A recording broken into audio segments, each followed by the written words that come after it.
Hoy tenemos de invitado a nuestro querido amigo Carlos Reyes, también conocido como Classic Park. Charlie, ¿cómo estás, mi estimado Muy bien, Charlie? amigo. Muchas gracias por la invitación. Fue gusto estar platicando aquí contigo. Un gustazo. Fíjate que, ya nos conocemos desde hace algunos años.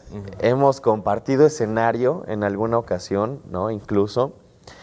Y creo que nunca te había invitado a nada del programa, o sea, a platicar contigo extensamente, ¿no? En alguna ocasión, cuando estrenaste una de las rolas, tuvimos ahí una pequeña charla sobre la rola. Sí. Hemos puesto aquí en Sónico y en el extinto Wild Brunch varios de los tracks que has lanzado, ¿no? En tu faceta, en nuestra faceta de radio y en tu faceta de músico, ¿no? Y luego también como videasta, algunas cosas. Entonces, me da mucho gusto que estés por acá y que ahora sí tengamos un ratito para platicar. Qué chido. Principalmente sobre música, que es lo que a mí más me gusta y sobre es una de las cosas sobre las que sí puedo hablar, ¿no? Porque lo he comentado en algunas otras ocasiones. Yo no soy una persona que hable tanto fuera de mi círculo de confianza, ¿no?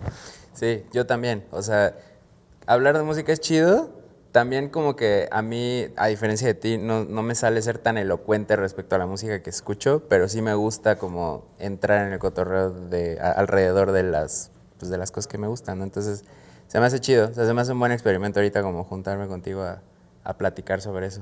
Sí, porque además, ¿sabes qué pasa? Creo que, yo he desarrollado a lo mejor una parte un poquito más, como dices, no voy a decir elocuente, ¿no? Porque sería echarme flores a mí mismo, pero como una forma muy particular de escribir o de hablar sobre música, Eso.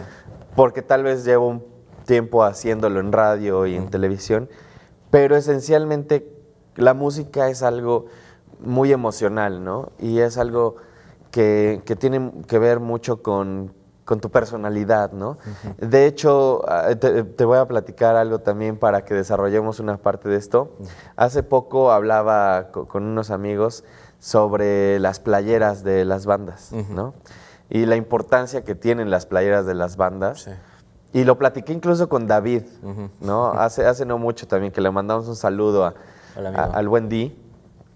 Y cuando yo estaba creciendo en los 2000 tempranos, ¿no? De los 90 a los 2000 tempranos, pero específicamente como los primeros años de los 2000, 2002, 2003, todavía era complicado encontrar playeras de bandas. Sí. En Puebla, por lo menos, ¿no? En Ciudad de México, bueno, siempre han tenido el Chopo, ¿no? Que es prácticamente el lugar en México en donde muchos consiguieron parte de su outfit, atuendos, personalidades, discos, música, etcétera, etcétera. Sí.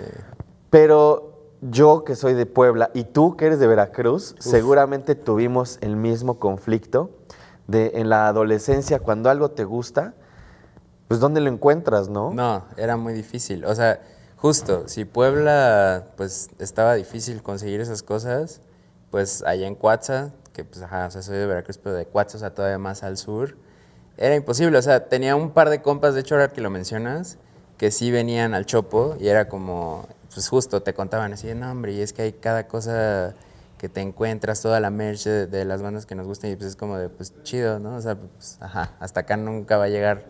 Y pues nada, o sea, lo que sí es una realidad es que ahorita ya es más fácil, ¿no? Como pues con el internet ya puedes hacer tu pedido ahí directo hasta con las bandas, ¿no? Te llega cualquier código postal. Eso está chido, pero sí esa mística, por decirlo de una forma, de que antes solamente yendo a un lugar específico conseguías, estaba chido. Y también como pues la banda que tenía acceso a viajar, por ejemplo, pues también estaba padre, ¿no? De que, pues me tuve chance de ir a este show y ya me traje mi merch, ¿no? Eso estaba padre. Sí, y sabes que obviamente yo estoy de acuerdo en que usen lo que quieran usar, porque hay toda una plática alrededor de esto, ¿no? Sobre las Kardashian usando playeras de Slayer, o sabes, como mucha gente que en realidad usa la mercancía de las bandas sin que le gusten estas bandas, ¿no? Kendrick usando las de Oasis, ¿no? Ajá, y al final está bien, ¿no? Yo no tengo un problema, pero hay algo muy particular, ¿no? Cuando estás creciendo y consigues estas playeras que te costaron tanto trabajo, no solamente es parte de que te guste una banda o del fandom, sino de tu identidad, ¿no? La música es algo tan grande y tan potente que desarrollas tu personalidad, o por lo menos una parte de tu personalidad, Sí, a totalmente. partir de las cosas que escuchas. Totalmente, sí.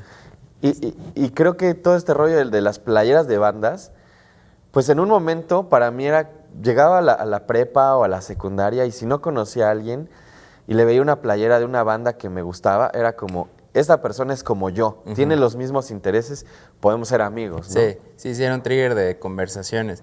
Y está chida esa referencia porque la tengo muy presente pues otra vez referenciando a nuestro carnal, el David, porque en el foráneo es como una parte muy chida, que a mí se me hizo también muy padre de que como que el acercamiento, bueno, sin spoilers, pero Ajá. en algunos momentos se da eso, precisamente, como esa dinámica de que le ves una playera a alguien y se abre una conversación ahí, ¿no?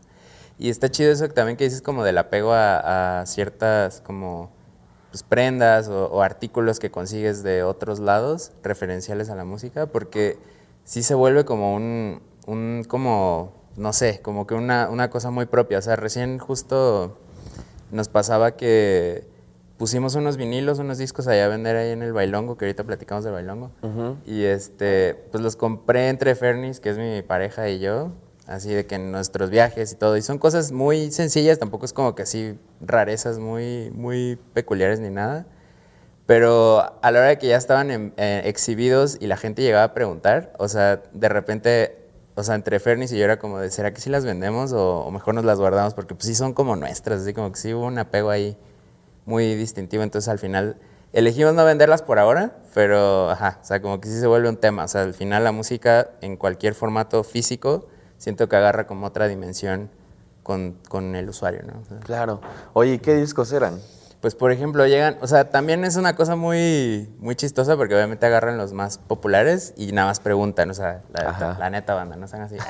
Pero llegan así de que, no sé, ven el de Mac Miller o el de Kate Ranada, el primero, ¿no? O no sé, cositas así. Obviamente también el de JD abre conversación, ese creo que nunca nadie lo ha querido comprar hasta ahorita, pero... ¿El Donuts o El cuál? Donuts, ajá. Pero abre conversación chida, algunos de No Worries, ¿no? Es chido, o sea, como que me gusta platicar a partir de, y también como que fácil yo ya hubiera podido decir, pues órale, va, se vendan. Pero bueno, ese apego ahí como que nos tiene, así como que no los hemos querido soltar todavía. No, totalmente, totalmente. O sea, yo soy el peor para ese tipo de cosas. En algún momento tuve tiendas de discos, ¿Cómo no? Sí. visitaste Sí, por lo menos Romper Romper Records, Records, sí, ¿no? sí, totalmente. Tuve una tienda que se llamaba Discofrenia también hace más de 10 años y luego Romper Records, que le mando un saludo a Vlado también de Azotacalles.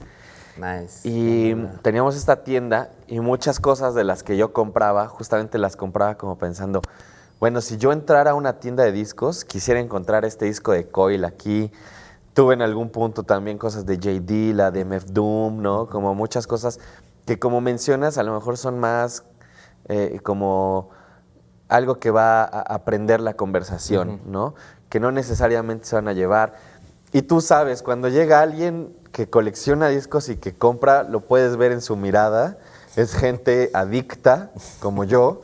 O sea, me encanta que en High Fidelity hay una parte donde Rob dice, me enojaría con ellos, pero yo soy uno de ellos también, ¿sabes? Sí. Como de esta gente adicta a comprar discos, ¿no? Y creo que es una cosa muy particular, es un tipo de dinámica muy específica la gente que compra materiales físicos, ya sean vinilos, cassettes, CDs, ¿no? ¿Tú recuerdas cuáles fueron los primeros discos que compraste? Ala, sí. O sea, estaba muy morro. O sea, estamos hablando de que en 2001, pues yo estaba bien morro. Tenía 10, 11 años. Y seguramente fue algo así súper pop 2000ero del momento. Así de que, no sé, habrá sido un disco de Hanson, güey. Qué oso. Ajá, una cosa así, o terrible. Pero seguramente por ahí lo tengo y ahí ha de andar. Y mi colección, digamos, de discos al principio, más que yo comprarlas, era como heredada. O sea, de que mis hermanos compraban ellos cosas que ellos me llevan. 11 años, 14 años. Entonces ellos, digamos que su juventud fue de que 90s, finales de los 80s, entonces todo lo que sucedió pop en esa época, pues era lo que había disponible en la casa, ¿no? De que desde cosas tipo, no sé, Guns N' Roses, Phil Collins, o sea, por ahí. Y ya más noventero, pues de que justo te decía Oasis, pues no sé, hasta Britney si quieres, ¿no? Porque era mi Claro, carnal y mi carnala, ¿no? Y claro, claro. pues cositas así. O sea, siento que como que mi aprendizaje temprano hacia la música fue muy como heredado de eso. Así como que era lo que escuchábamos en el coche en los road trips. Entonces como que ya de ahí se me quedó. Y ya cuando yo pude elegir, como que creo que ese primero le pondría un asterisco porque estaba muy morro. Ajá. Pero ya después digamos que ya me fui perfilando más hacia el Britpop, por ejemplo, ¿no? Como que me agarré mucho de ahí pues para ir descubriendo cosas que a lo mejor no eran cosas que se escuchaban en mi casa, ¿no? Justo eso te iba a decir, o sea, ¿en qué momento sentiste que empezaste a hacer ya una personalidad específica? Porque para mí comenzó, en mi casa siempre hubo mucha música, ¿no? Y a mi papá le encanta la música y ahora le gusta como otro tipo de música, pero en la época en la que yo era niño había, por ejemplo, mucho rock de los 80 y mucha Sí. música disco. Y entonces al principio como que esas son las cosas, ¿no? Que tú absorbes precisamente, como dices, de tus hermanos o cosas que me pasaban mis primos que eran más grandes, ¿no? Pero hubo un momento en el que yo escuché algunas cosas que yo como que descubrí por mí mismo, ¿no? Y dije, este soy yo, Sí. ¿no? Y a partir de ese momento, pues me empezó a gustar otro tipo de sonidos que además es muy particular, ¿no? Porque en ese momento en que empiezas a desarrollar tu personalidad propia, empiezas a chocar con tu familia, ¿no? Ya tus papás te dicen, esa no es música, ¿no? Esos son gritos, eso es puro ruido, Sí. o lo que sea, ¿no? Siempre, Sí. creo que es la parte natural, la evolución natural de la juventud y la madurez temprana de tus papás, ¿no? Sí, totalmente. Para Sí. ti, ¿cuándo fue ese momento y cómo fue? ¿Con qué fue? Pues larga historia, pero he hecho así un resumen. O sea, te contaba la vez pasada en el programa como que el antecedente en mi familia es que son cristianos. Todavía ellos son cristianos. Yo justo a partir de, digamos, los 13, 14 años, como que empecé así pues, a cambiar mi chip, así justo a absorber más cosas como de cultura general, cultura pop, tal cual. Y pues sí, me di cuenta que había más cosas allá afuera, ¿no? Entonces como que a partir de ahí siento que se dio como un quiebre en todos los sentidos, o sea, de que yo empecé a ver otro tipo de películas, escuchar otro tipo de música que ni siquiera digas que fuera tan salvaje, o sea, de que justo trayendo este background, siento que traía como en mi inconsciente como una afinidad hacia sonidos no tan, digamos, estridentes, salvo, digamos, los remanentes del Britpop, que pues Ajá. pudieron haber sido como, que pues traen cosas como también pegadas del grunge, o sea, como que pues mucha guitarra distorsionada, o sea, por ahí, pero no más allá, la verdad, o sea, como que siempre me cargué más como del lado más, pues, atmosférico, sintético de la música, ¿no? Entonces creo que a partir de los 13, 14 años empecé a hacerme como de mi identidad, así que empecé a agarrar cosas de que en los 2000 tempranos me gustaba Coldplay, ¿no? O sea, empecé a agarrarme por ahí, y siento que justo a partir del Britpop, como que te vas colgando de aquí, ¿no? Así que, pues Oasis, ¿y quién venía antes de esos güeyes? Pues Stone Roses, ¿no? Y empiezas a escuchar a The Smiths también, y después te brincas a The Jam, y después te brincas así de que, pues todavía más atrás, hasta los Beatles, ¿no? O sea, Ajá. puedes como echarte todo un recorrido hacia atrás en la historia de la música británica al menos, como partiendo desde el Britpop si quisieras, ¿no? Y pues así fue como que me empecé a hacer de mi propia, pues, biblioteca de sonidos que pues a la fecha todavía me gustan.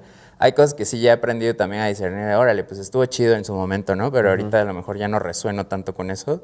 Pero sí, o sea, es como, siento que fue muy claro como por ahí del 2004, 2005, que empecé como a tener como esta identidad personal.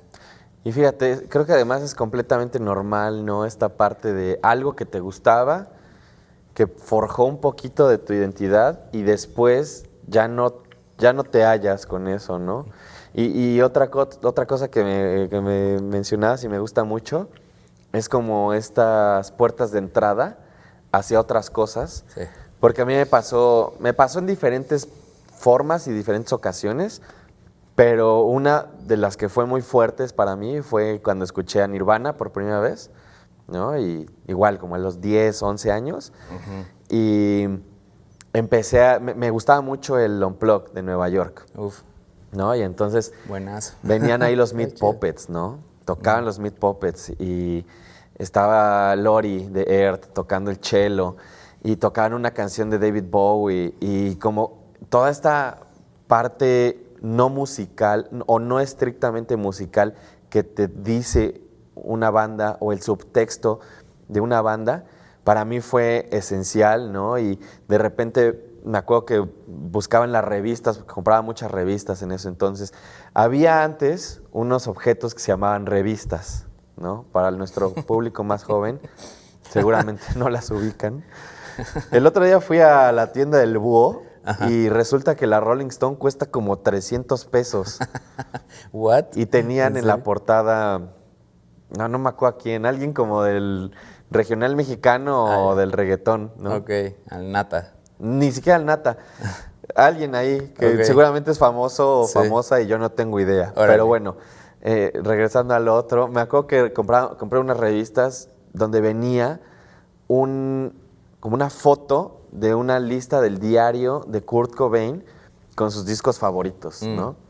Y me acuerdo que ya fue como cuando empezaba el internet y anoté todo, tenía la revista seguro, y lo anotaba y iba buscando cada uno de los discos, ¿no?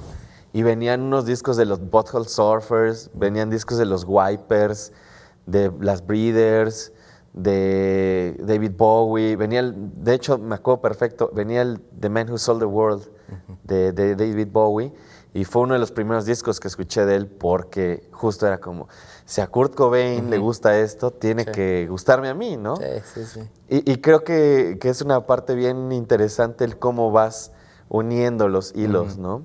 Sí, totalmente. Sí, y a la fecha me sigue pasando. O sea, como que ahora tal vez en otras movidas, pero siempre terminas como, pues descubriendo, digamos, a los héroes de tus héroes, ¿no? O sea, por decirles de una forma. Y hablábamos de Jay Dilla, ¿no? Por ejemplo, hubo Ajá. un rato que me gustó mucho agarrar el hip hop y pues escuchar por ahí. Y la verdad es que llegué a Jay Dilla porque empecé a escuchar más de que a partir de escuchar a Anderson .Paak y a su colaborador, Knowledge, Ajá. que es como el productor de este proyecto que tienen juntos que se llama No Worries. Ese cuate solito hace o sea, trabaja mucho, saca cada rato beat tapes y me gusta mucho lo que hace. Y a partir de escucharlo a él fue como que fui descubriendo otros beatmakers, o sea, de ahorita, o sea, de que Eloquent, no sé, hay una lista enorme ahí de beatmakers que están haciendo cosas chidillas. Y justo todos en algún momento así como que, creo que seguramente fue en algún aniversario del Donuts, como que todos en algún momento en Twitter empezaron a poner de wow, J Dilla, ¿no? Y fue como de, a ver. Y ya, pues le di un escucha y sí fue como de wow, está bien chido. También es de esos discos que a lo mejor a la primera no le agarras, porque o sea, si bien sigue sonando muy fresco ya ahorita que ya es un disco que yo disfruto un montón, al principio siento que te puede llegar a sonar como ya con cierto tiempo, vaya, o sea que sí fue de los 2000, mediados de los 2000. Pero ya que le vas agarrando el rollo y todo y empiezas justo a escuchar a todos los beatmakers contemporáneos, se vuelve como de, pues sí, de aquí salió todo esto. O sea, este cuate realmente sí, o sea, hizo como los cimientos de toda una movida que a la fecha sigue pues dando frutos, ¿no? Entonces se me hace una forma muy chida de descubrir como a esos pues, artistas y discos que pues revolucionaron a muchas mentes. Sí, y del cómo va evolucionando también, ¿no? Toda esta parte musical, de cómo evoluciona, por ejemplo, desde los primeros tornamesistas del hip hop, ¿no? Y de la cultura del hip hop, hasta esta conceptualización de Jay Dilla, ¿no? Que es alguien que también de alguna forma está emparentado con el Plunderphonics, con todos los de Cut Up y todo lo que hacía gente, por ejemplo, como DJ Shadow, ¿no? Que agarraban estos extractos de música oculta y perdida y la volvían otra cosa y la reinterpretaban y Sí. la recontextualizaban, ¿no? Y creo que es algo que desde la perspectiva de la posmodernidad, ¿no? Que es muy particular porque la posmodernidad lleva 20 años o más vencida, ¿no? Pues su auge fue, yo diría, en los 90, y de ahí, pues como todos estos conceptos de la metamodernidad, que es ahora lo que nos está tocando, y el cómo toda esa movida de los 2000, de los finales de los 90 y de los 2000, ha influenciado muchísimo la música contemporánea, y se siente tan extraña y se siente al mismo tiempo como un reciclaje ya absoluto de todo, que es muy difícil ahorita darse cuenta de qué es lo que en realidad es nuevo y que es parte de la misma como oleada de hace años, ¿no? Y el cómo se están redescubriendo un montón de cosas. ¿Tú últimamente qué has escuchado que te haya hecho pues, sentir que hay algo ahí diferente, o que digas, wow, esto no lo había escuchado, o no me había como conectado al mismo nivel? Y ni siquiera digo que sea algo nuevo, ¿eh? O sea, puede ser algo de hace algunos años. A mí, por ejemplo, me pasó recientemente con Leslie Wiener, ¿no? Que es una chica que durante los 80 fue modelo, y fue de las primeras modelos andróginas que salieron de los 70 y de los años 80. Y Leslie también tenía una carrera musical que a mí me recuerda mucho a Grace Jones, y me recuerda también mucho a Lena Plátanos, ¿no? Que también es una cantante, música, artista bastante olvidada y desconocida, griega, que les recomiendo ampliamente.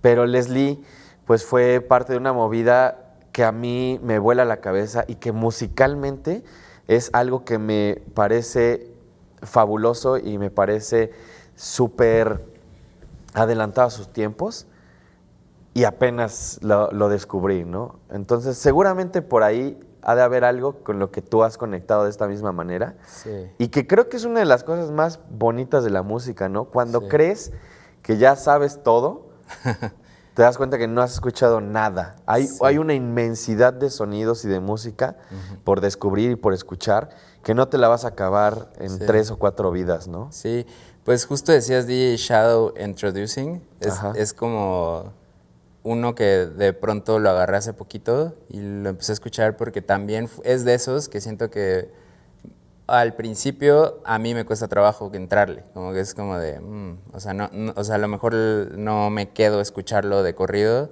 tal vez porque no he tenido el tiempo de sentarme a escuchar así discos como antaño sí lo hacía, que es muy recomendable, la neta.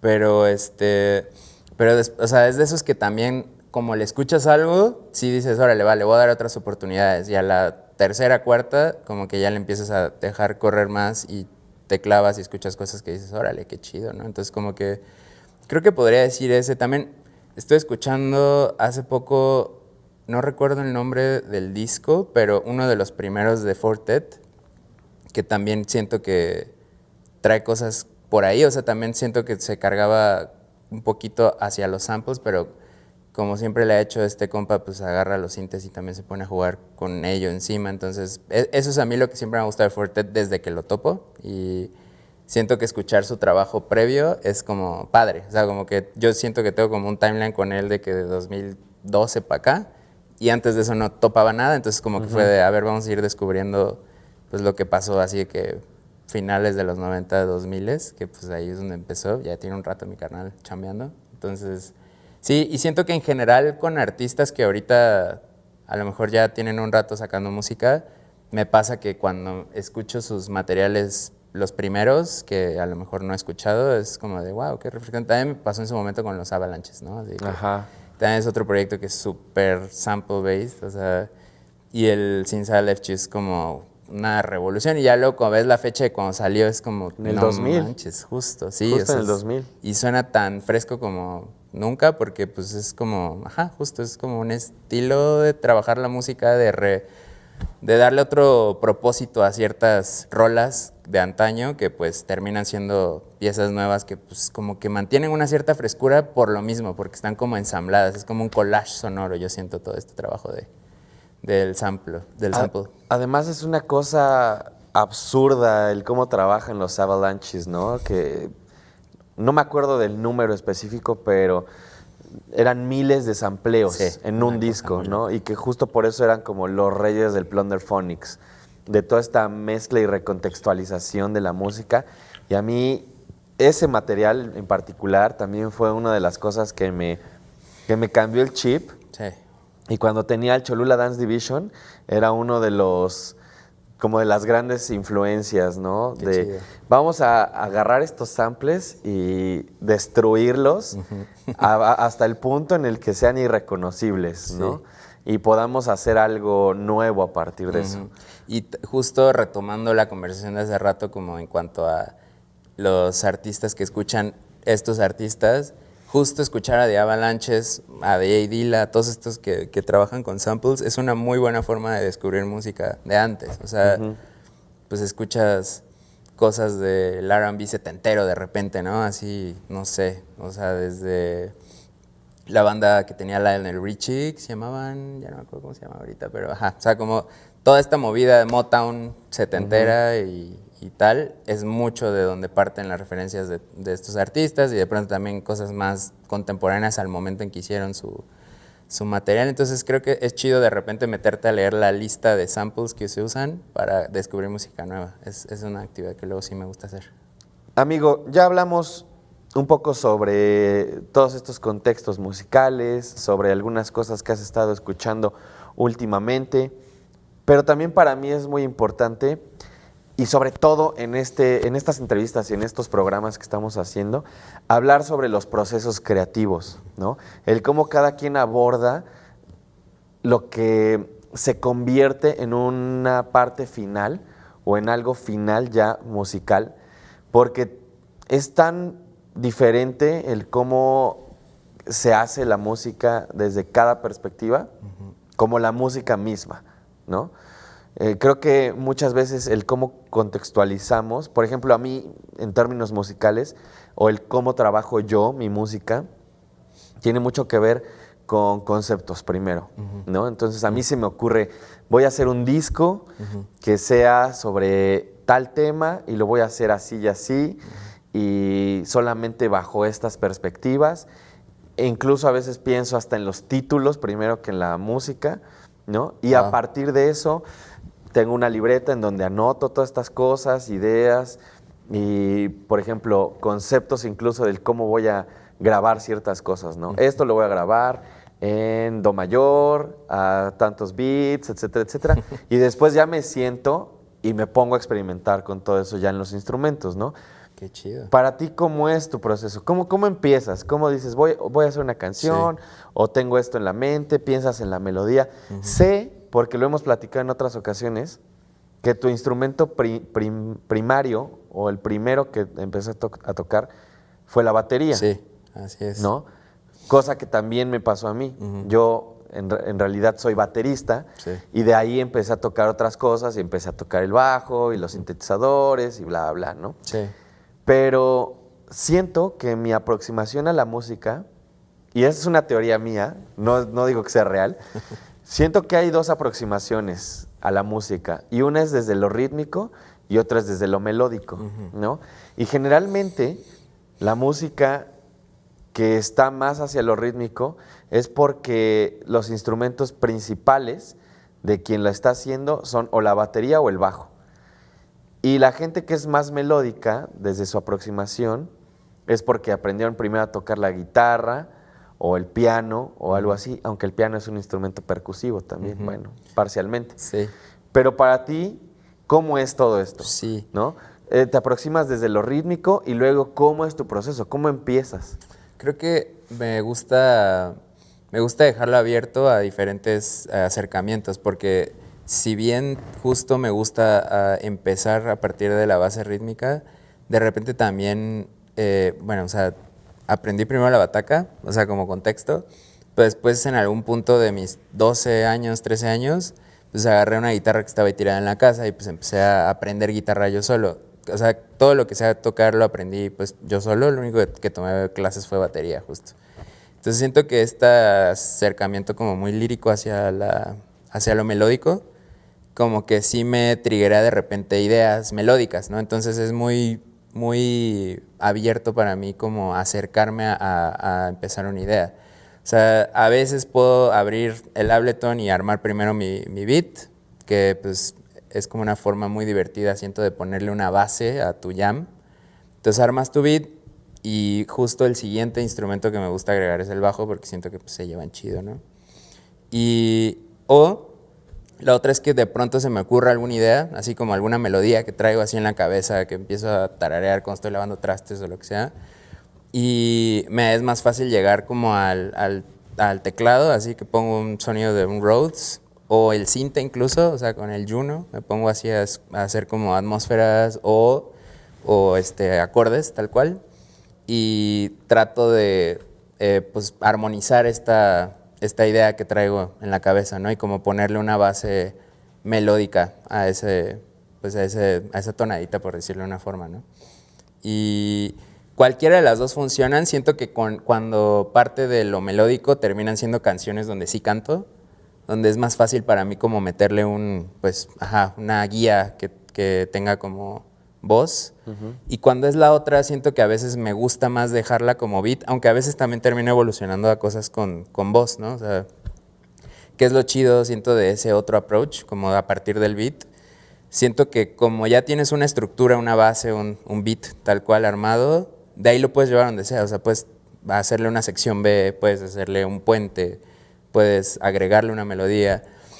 Y digo, aunque no partió de una melodía como tal, puede terminar siendo una rola melódica chida. Y eso me pasó con la última canción que saqué, que ya tiene un ratito, que es la de Smiley.